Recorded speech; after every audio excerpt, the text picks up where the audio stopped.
We're going to start with a rapid fire round. You can answer with one word or one sentence. You can pass any question that you don't want to answer. First question is, at what age do you want to retire? I am already retired. How long does it take you to get ready in the mornings? Depends on the morning. Typically, I roll out pretty ready to rock. A most embarrassing moment of your life? Okay, so I was doing a podcast, and I had eaten a sandwich, and I had sandwich stuck inside my teeth, and I was picking the sandwich out, but I didn't realize that although my audio was off, my video was on, and they were watching me pick out the sandwich. And then when they, noticed, I was like, oh my God. And then I had this moment of, oh, why would I be embarrassed about that? We're all just human. So actually the most embarrassing moment of my life turned out to be an incredibly insightful moment of does it really matter? We all get sandwich caught in our teeth. Meditation got me there. Favorite color? Hot pink. What time of day are you most inspired? Evening, I'm a night owl. How many hours of sleep can you survive on? Survive or thrive. 7.5 to 8 is my preference. I don't like less than that. Fill in the blank. An upcoming technology trend is blank. An upcoming technology trend is a great opportunity to... I'm not going to answer that one. Okay. The city in which the best kiss of your life happened. Toronto is the city in which the best kiss of my life happened, where I was born and raised. Pick one, Mark Zuckerberg or Elon Musk. Neither. Ew. The biggest mistake of your career.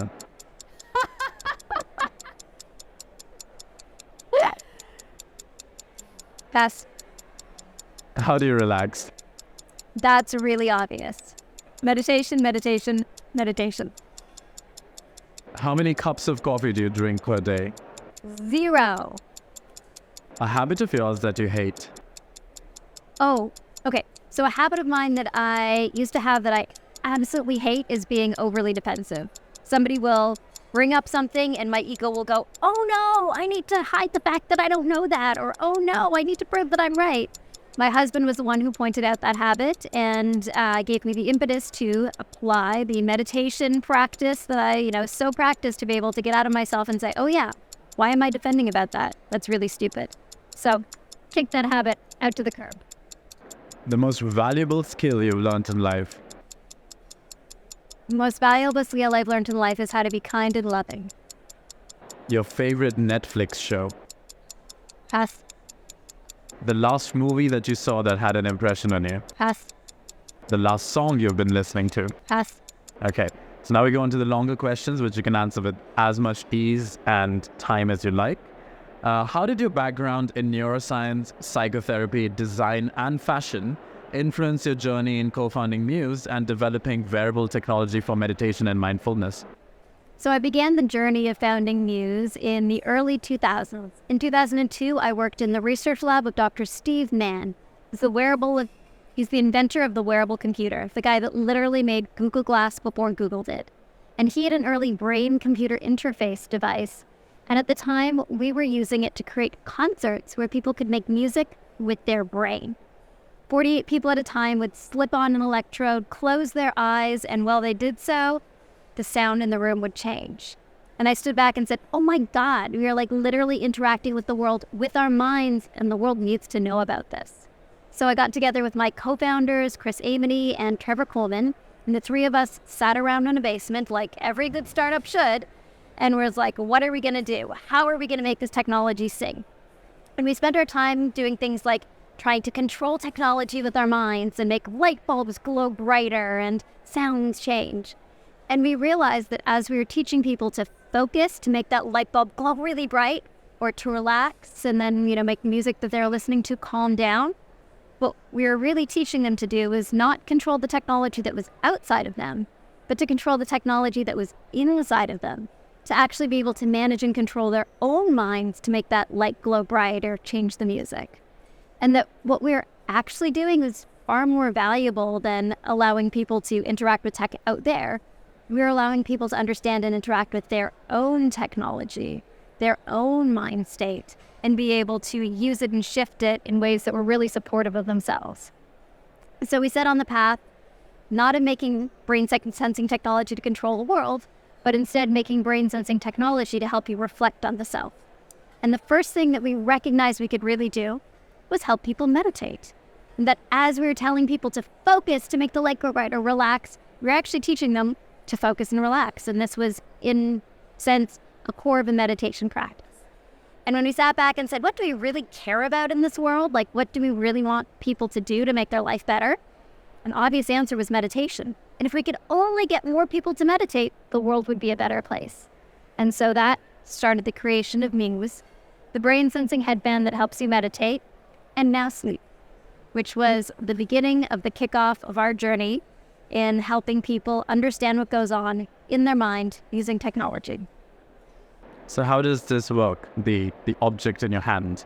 Yes. So this is the Muse. It is a clinical grade EEG, meaning it has sensors on your forehead and behind your ears.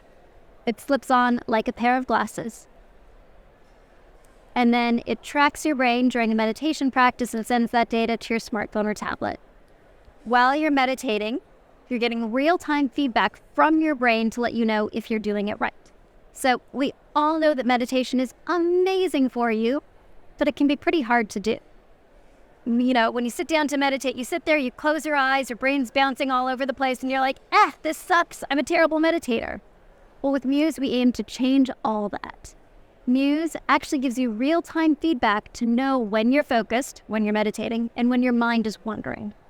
The metaphor we use is your mind is like the weather. So when your mind is wandering, you hear the sound of the rain pick up. And when you close your eyes and relax and focus on your breath, the rain quiets. When you really stay focused on your breath in that meditation zone, you get the chirping of birds letting you know that you're doing it right. So you're getting real-time feedback during your meditation, and then after the fact you get data, charts, graphs, scores, things that show you what your brain was doing through the course of your meditation and help you improve. So what you measure, you can now improve. We have meditations for the brain, the heart, the breath, the body. We have an extraordinary set of sleep tools, all of which help you get better insight into yourself and improve the practices that make your life better. Can you share some insights into your creative process and how you combine science, neuroscience, emotion, and design to create innovative products? Okay, so I love the creative process. I'm somebody who started in very disparate worlds. My mother was an artist, so I grew up with very beautiful, large-scale oil on canvas paintings, and I was brought up to believe that from nothing, a blank canvas, you could take what was in your imagination and make it come to life, create something that was beautiful and really moving. I also grew up in a household where my dad was an entrepreneur and a businessman, and so business was in my blood. I had a lemonade stand when I was 5 years old, and we sold lemonade with raspberries and mint in it because it was a better product. You know, it was like early product marketing. And so my creative process was something that was really messy and like emotive and engaged, but also very focused on how you could build a business around it and with that kind of business discipline. I went off to study neuroscience because I was fascinated not just about lemonade, but actually about the brain and how we work, and then brought together the experience of creating stuff along the way. I was a fashion designer because that's another way of exploring creation in the self and creating cool products and making your ideas come to life, but a terrible, terrible business model. And brought all of that entrepreneurial spirit into the work that I did with Dr. Steve Mann in the lab, the inventor of the wearable computer, taking clinical grade EEG signal and bringing it into a product. And so it's been this incredible process of weaving both the emotive parts of life that are meaningful, the technological prowess that you get from a neuroscience degree, and the business sense, all combined with this sort of drive that will never stop.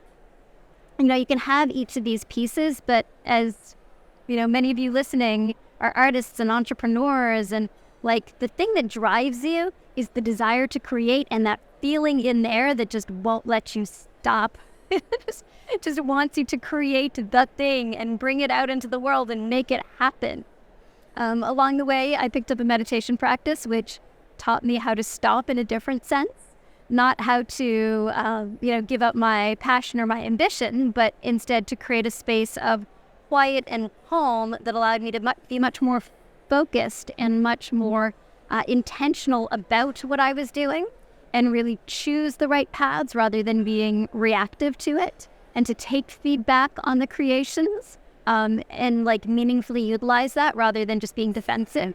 So it's been this process of creative desire, drive, eventual discipline that honed me to be able to take in creative input and to drive forward.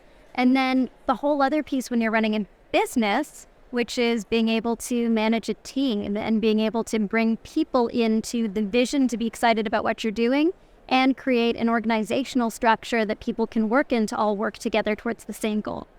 So it's a very complex interweaving, a complex soup that probably a lot of you listening will identify with. And it's a process that continues. I'm not an expert at any of these pieces yet, but they seem to be getting better and better as I do them as time goes on. So you talk a lot about wearables. What do you think about Apple's new wearable? Apple's new VR wearable? Yes. So Apple's new VR wearable is very interesting. Obviously, Apple getting into something gives you the check mark of it's real, it's here, and Apple's going to do a darn good job of it. Whereas the meta versions, still have their awkwardness associated with them and still can be in the corner of like a developer or something that's not necessarily mainstream. Once Apple comes into the play, they have their own playbook behind it. They have a range of applications already baked in their minds that are going to be meaningful. And hopefully it won't go the way of the Google Glass. Google Glass was an awesome experiment where Google threw out this very, very cool device with no good particular use cases. And so you had a bunch of people walking around with the coolest, latest technology and nothing truly great to do with it, which was fine because that was 10 years ago and technology hadn't quite caught up to the device and its real capabilities. So when Apple brings something out, they have a good idea, they have a game plan, and they have a use case. So I'm excited to see what's going to happen to the world of VR now that Apple's in the game. So you started your first research lab at the age of 17, which is quite remarkable. How did that early experience shape your career and passion for neuroscience?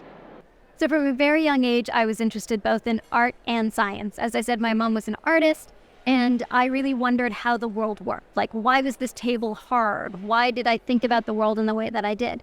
So I went on to study science and absolutely loved it. I'm 43, so this was in, the early 1990s when there wasn't a big push for girls to be in STEM.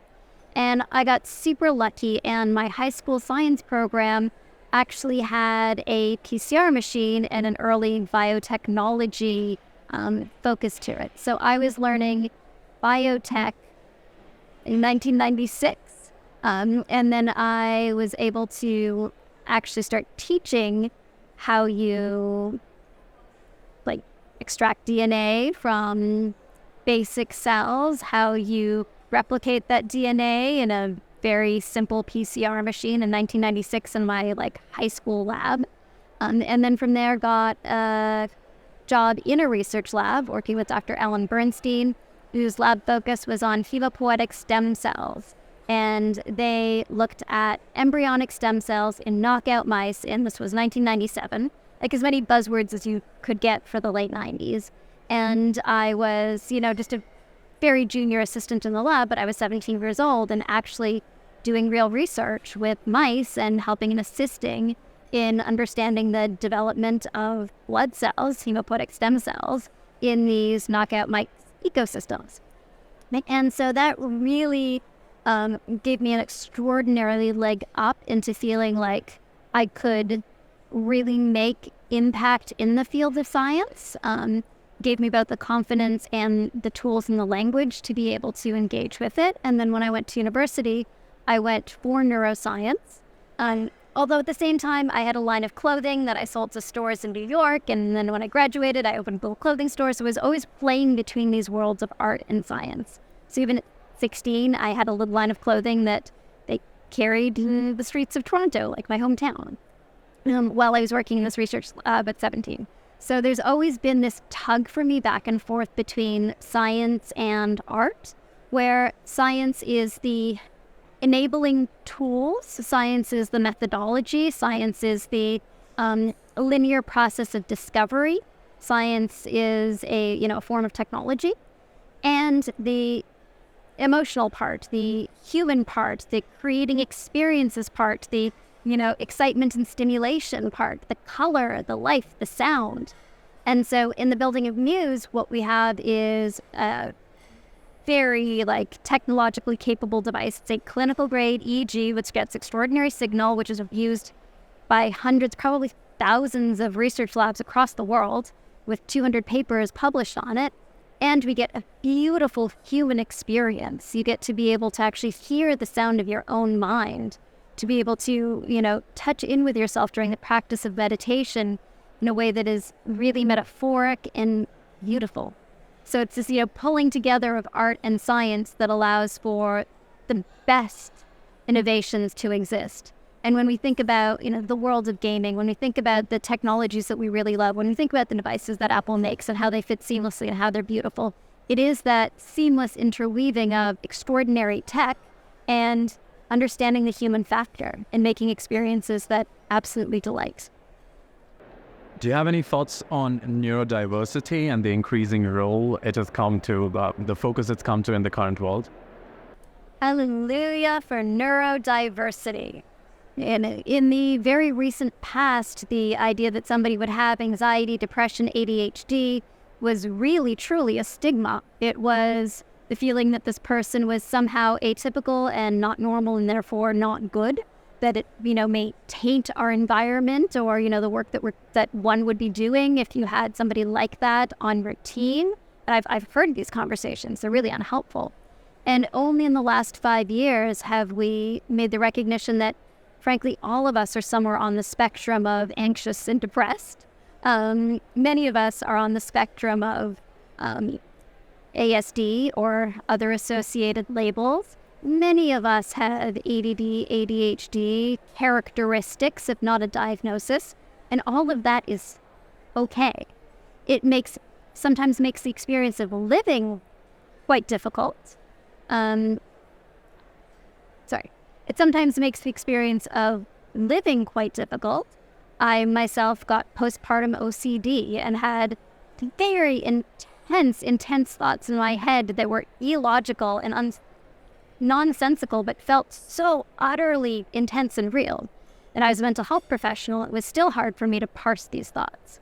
So, living with neurodiversity, living with a divergent mental experience can be extremely valuable in that it gives you insight, new skills, new capabilities, just a different way of being. It can also be extremely challenging.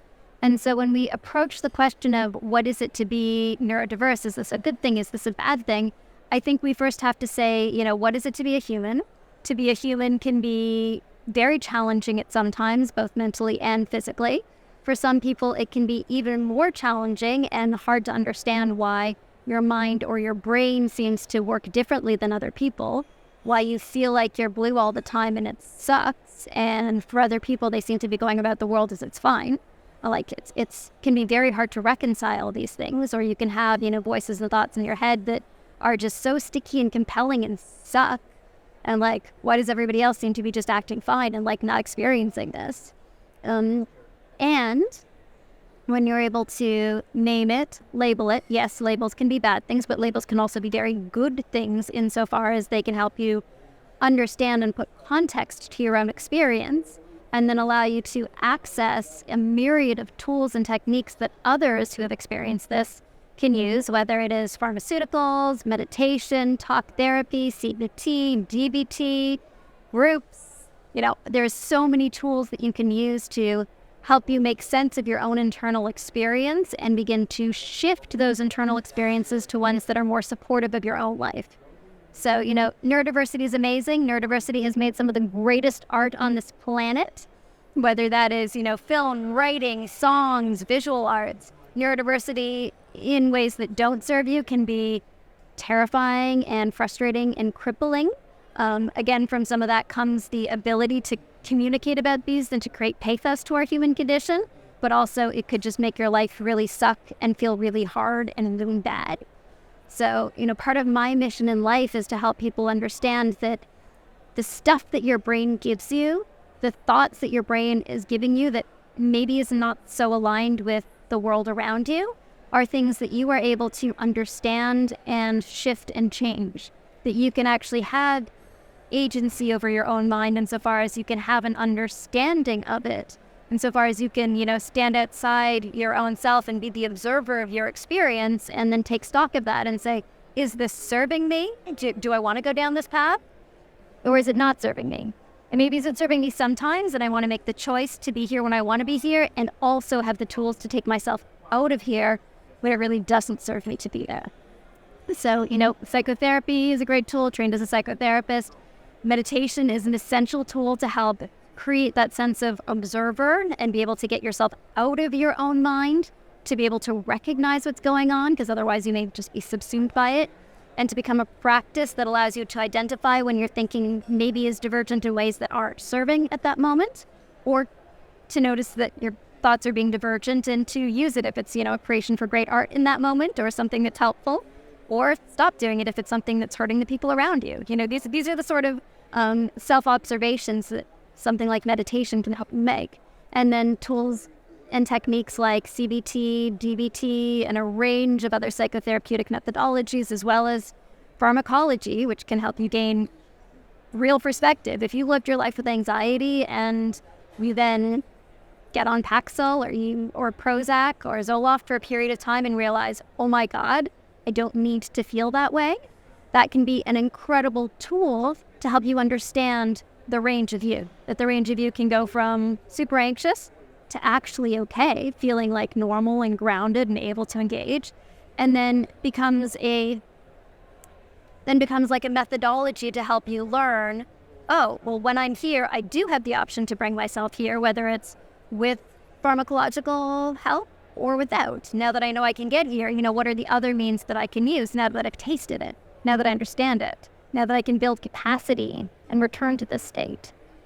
So this is a very long-winded answer to the question of what I think about neurodiversity. But here are, many of my stream of consciousness thoughts on the subject. So in contrast to using drugs or smart drugs to optimize brain chemistry, how does meditation go beyond altering brain chemistry and actually changing the structure of the brain permanently? Okay, so meditation makes real change in the brain. So meditation is not just this thing that you do that feels good. It actually can change the meat of this organ in your head in a number of different ways. So way number one, the part of your head here, you have your frontal cortex. The frontal cortex is kind of essential because it's the part of our brain that's associated with our higher order processing, with our planning, our attention, our inhibition. It's the thing that separates us from other mammals. Now, bad news, as you age, your prefrontal cortex thins. Good news, if you're able to maintain a long-term meditation practice, you can maintain the thickness of your prefrontal cortex even as you age. This work comes from the lab of Dr. Sarah Lazar. She had a number of individuals who were long-term meditators, defined as meditating for 5 years or more. One of them was 50 years old and had the prefrontal cortex thickness of a 25-year-old. Next thing that happens, so there's this little part of your brain right here called the amygdala. The amygdala is the part of your brain that is scanning for danger. The emotional center of your brain that's responsible for your fight or flight response. It's the thing that freaks out when things go bad. Bad news, your amygdala is kind of like a 2-year-old having a temper tantrum. Good news, your prefrontal cortex's role is to manage your amygdala. So what we see in even short-term meditators is you can see a decrease in the activation of the amygdala. So that part of you that's freaking out when things are scary is not freaking out so much more. And in long-term meditators, it's even been demonstrated that you see increased projections from the prefrontal cortex to the amygdala. So it's kind of like if the amygdala is a little 2-year-old who sees a shadow on the wall and goes like, I'm freaking out, it's a shadow on the wall. The prefrontal cortex is the parent that comes in and says, let's look around, scan the scene, just a shadow. Let's turn on the lights. Down, little amygdala, calm down, it's okay. And actually, in long-term meditators, as I said, you're seeing an increase in the ability of the prefrontal cortex to down-regulate the amygdala, increased projections, and increased ability to manage its freaked-out little self. So, real change in the brain. There's a number of amazing other things that happen. One is meditation has been demonstrated to maintain the volume of your hippocampus. The hippocampus is the seat of your learning and memory. As you age, your hippocampus shrinks. Also, because cortisol has a habit of damaging and shrinking the hippocampus, meditation allows you to decrease your cortisol levels because you're much calmer and can maintain the volume of your hippocampus as you age. Better learning and memory. Meditation can also increase the density of your gray matter. So the amount of gray matter you have is the number of neural connections in your brain. So for reference, Einstein had more gray matter than the average individual.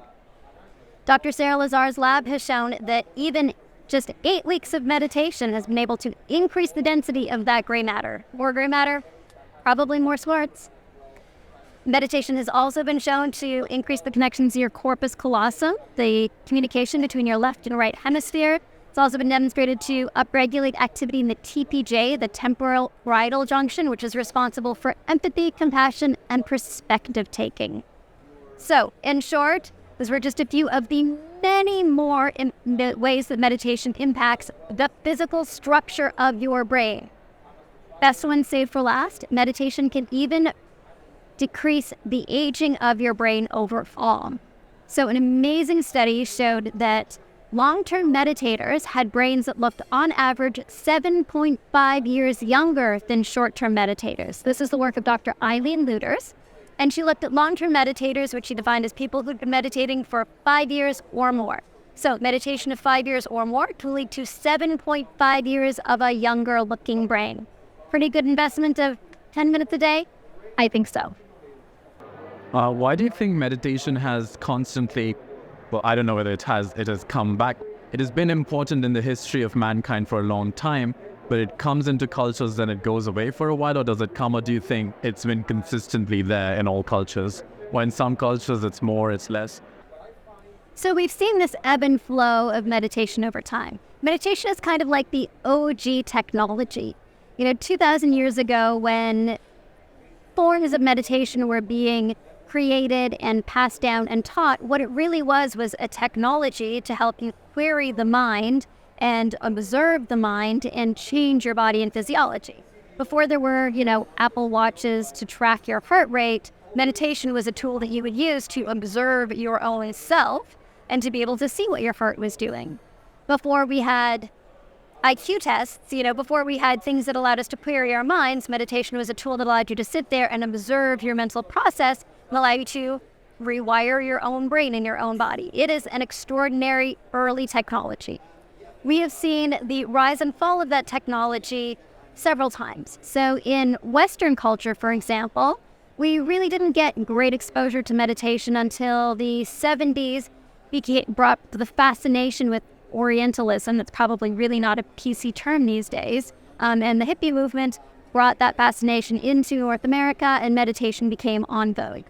It then sort of petered under the covers. You didn't see a lot of public meditation until the early 2010s. By 2013, meditation was on the cover of Time magazine, and that kind of marked this extraordinary shift into meditation being part of popular culture. Now, side note, I should mention that in India, in Asia, in Buddhist cultures, meditation has been going strong the entire time. Meditation is also a religious practice of engaging with the self or engaging with a god, depending on the lineage that you come out of. There's Christian meditation, there's even Jewish Kabbalistic meditation, there's Buddhist meditations, and a very extraordinary lineage of teachings that come from there. So, by telling this North American story, I in no way mean to suggest that meditation wasn't alive and kicking the entire time elsewhere. I'm just sort of telling the American pop culture story. So in American pop culture, in the early 2000s, you started to see celebrities meditating. By 2010, you're getting articles about CEOs meditating and athletes meditating. 2013, it's on the cover of Time magazine. Oprah's starting to do it, and now you're getting the mass filtration down. You're getting people starting to say, I should meditate, but not really knowing how to do it.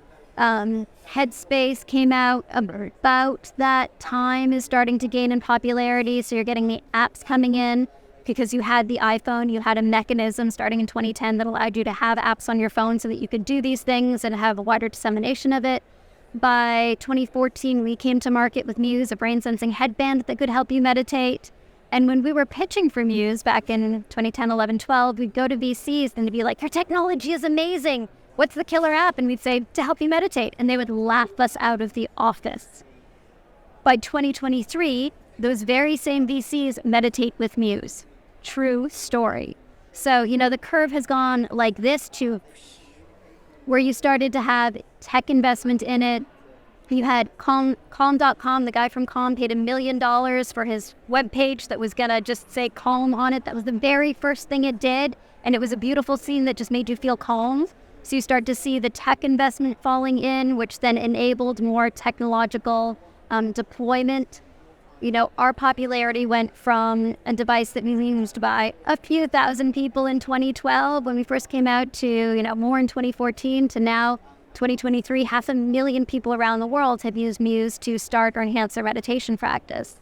You now have this medical sphere on it. You now have the idea of preventative medicine and healthcare and well care rather than sick care. So everybody knows that meditation is good for you because it can help you regulate your eating, regulate your physiology, decrease your chance of a heart attack, as well as all the, lovely softer stuff like have better relationships, have an increased sense of self, evolve to be a better person.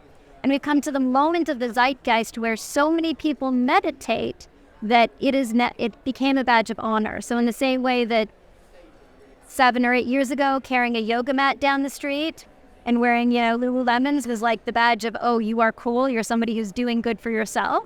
You now have to meditate if you are in the know, if you're somebody who is, wanting to look like they are an evolved person. Good news, meditation actually does help you become an evolved person and possibly care less about what other people think of you in your meditation practice. But it's really, it's reached an inflection point where people in middle America are learning meditation in school, where it is a thing that your doctor is telling you to do. It is a thing that, people buy muses for their sister-in-laws because they think that she should meditate and wants to get into it. So meditation, we now understand its benefits. There's over 10,000 publications that demonstrate the value of meditation to improve your attention, decrease your stress, decrease your heart rate, change your risk of hypertension, improve your GRE scores, help you do better at work, and. So meditation is here, I think this time, to stay. It's in the trend curve, but it's moved beyond the trend curve because it actually has a real impactful value in people's lives. And once you start a practice and get it to stick, most people say, I want to meditate every day because it makes my life feel better. You don't really hear that about, the latest trend or the latest, nail polish or whatever it is. So I'm really proud to be on the curve of making real lasting change in people's lives. Right, so the last question, what would you be doing in your life if not this right now? So my life's mission is to help people understand that the crap that goes on in your head doesn't need to hold you back. Those thoughts and feelings that you have of, I'm not good enough, oh no, I'm not a real capable human being. My life's mission is to help you understand that those thoughts and feelings are just things that your brain is serving you and not things that you need to believe or buy into. And to know that there are tools and techniques and technologies that can help you observe those thoughts and move them aside and make better choices for what fills your own mind and your own life. So if I wasn't building Muse as a brain sensing headband to help you meditate, I would be teaching it in a different form. It's not about the technology, it's about you living a better life. Muse is one way to get there, and it's really effective.